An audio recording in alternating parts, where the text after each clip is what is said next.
How is it going, everybody? First off, hope you're having a great day today. My name is John, and this is Just Bucket Sports.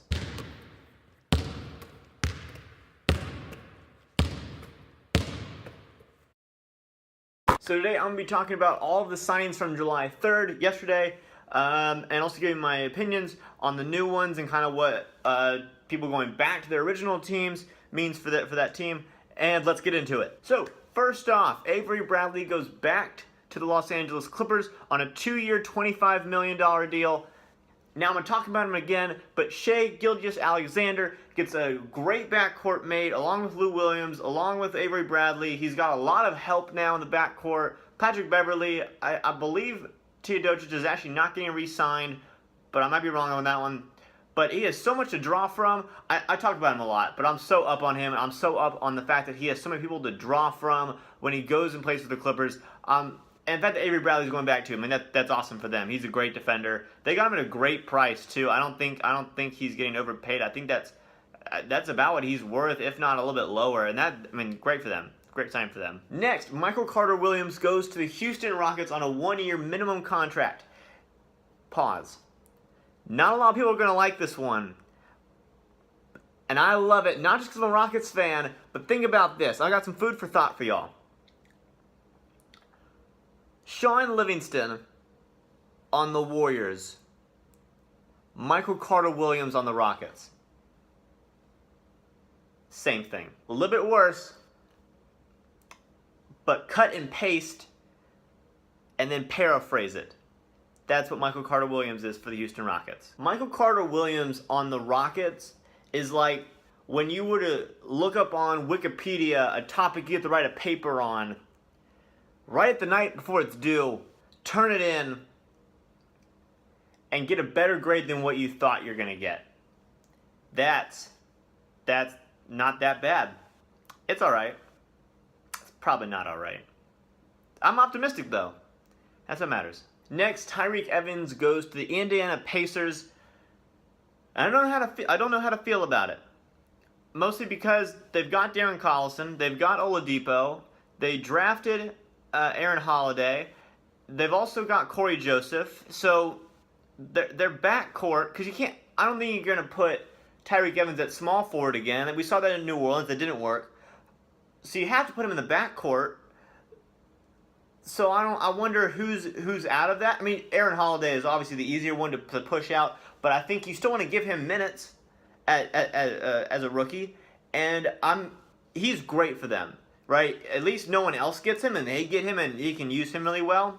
And if nothing else, he's Oladipo's backup, right? That's a good role for him. But I'm excited. I'm interested to see. Not really excited, but I'm interested to see how that works out, considering they have such a full backcourt already. Stay tuned. Next, the Philadelphia 76ers have traded for Wilson Chandler of the Denver Nuggets. This is a pretty big one, in terms of the grand scheme of things, because he's a guy that is kind of thought of as if you can get him, you got another wing defender to potentially beat the Warriors. I talked about that a little bit, how the Rockets should go after him to kind of replace Ariza. But now that the 76ers get him, I think that's great for them because now they have another great wing defender who can defend 2 to 3 to 4 positions, 4 maybe, but 3 for sure. And he can also shoot threes. And if nothing else, he's backup for Robert Covington in case he gets injured or you need him to play backup for him. It increases their depth a lot, and I'm really excited to see how he does on the 76ers next year. Next, Raul Neto goes back to the Utah Jazz on a 2-year, $4.4 million deal. This is actually really good for them because it's so cheap of a contract, and in his rookie year, there was a lot of hype around Neto, and it's kind of died down as he's gotten less playing time. And then when Rubio went down in the playoffs last year, and he got more time, they're starting to get a lot more hype around him again. And so to retain him on such a low-paying contract is really good for them, and they don't lose anything, obviously, but they keep a really good unknown playmaker in their backcourt, which I think is really good for them. Next, Dwight Howard signs with the Washington Wizards. If you want to know my thoughts on that, I already have a video up a couple videos ago where I talk about why he should go to Washington, and if you want to know my thoughts, just go watch that past video that I posted a couple weeks ago, maybe last week? Last week I posted it. Next, the Jazz retain another player. Now they're up to Derek Favors, Raul Neto, and now they've retained Dante Exum on a 3-year, $33 million deal. they have a lot of faith in him. I think that's really good. And I think in the playoffs before he got injured, he was doing really good on defending James Harden. I mean, obviously it didn't work, but he was still doing a really, really good job. And I think he's now starting to get his footing in the NBA now that he's not injured all the time. And I think that's really good for him. And so I think the Jazz saw that as well, and now they're re-signing him. And it's really good that he's back on the team. They obviously don't lose anything. And this is actually, I know I always say when people retain people, they don't lose anything, but I think they actually gain something from really keeping him, and that he's starting to show promise, and that's really good for them to just keep riding that wave with him. Next, Kevon Looney goes back to the Warriors on a 1-year minimum contract.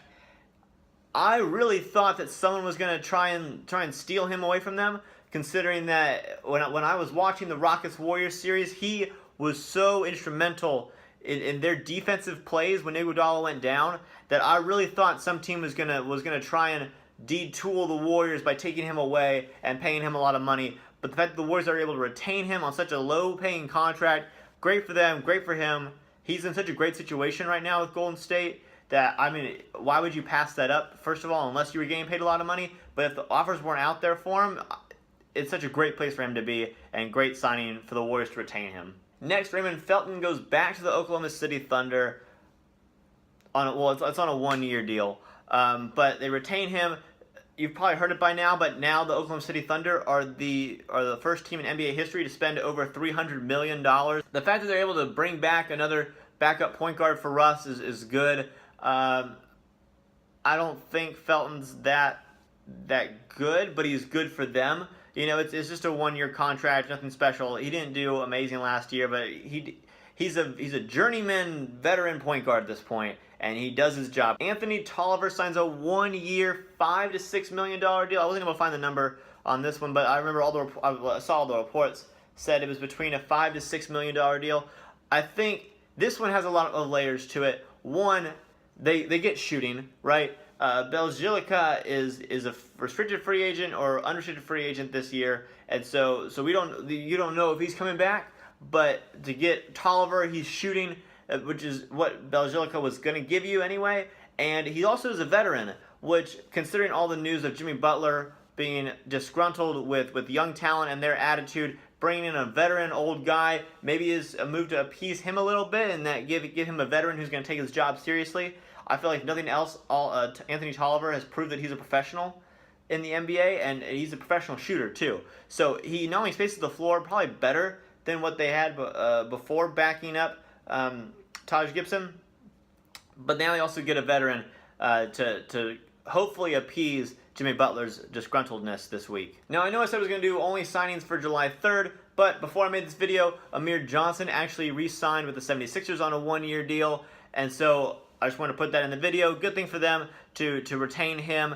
Again, they need hustle bigs on that team, and he's great for that. Especially, I feel like Amir Johnson gives their team a sense of toughness, right? I mean, you have Covington. You're going to add Wilson Chandler now. I've already talked about that. But you also retain Amir Johnson. Hopefully, if you can bring back T.J. McConnell, you're looking at a lot of defensive-minded, tough players. And I think that's going to set them apart from other teams in the East if they can develop a sense of a tough, rigid culture of playing basketball. Alright guys, that's all I got for you today. Hope you enjoyed the video. If you did, please leave a like. Make sure to subscribe to the channel. Comment what you thought about all the signings I talked about. Did I miss any? If I did, what are your thoughts on them? Maybe I respond to some comments in the comment section down below. Happy July 4th. I'll see y'all next time.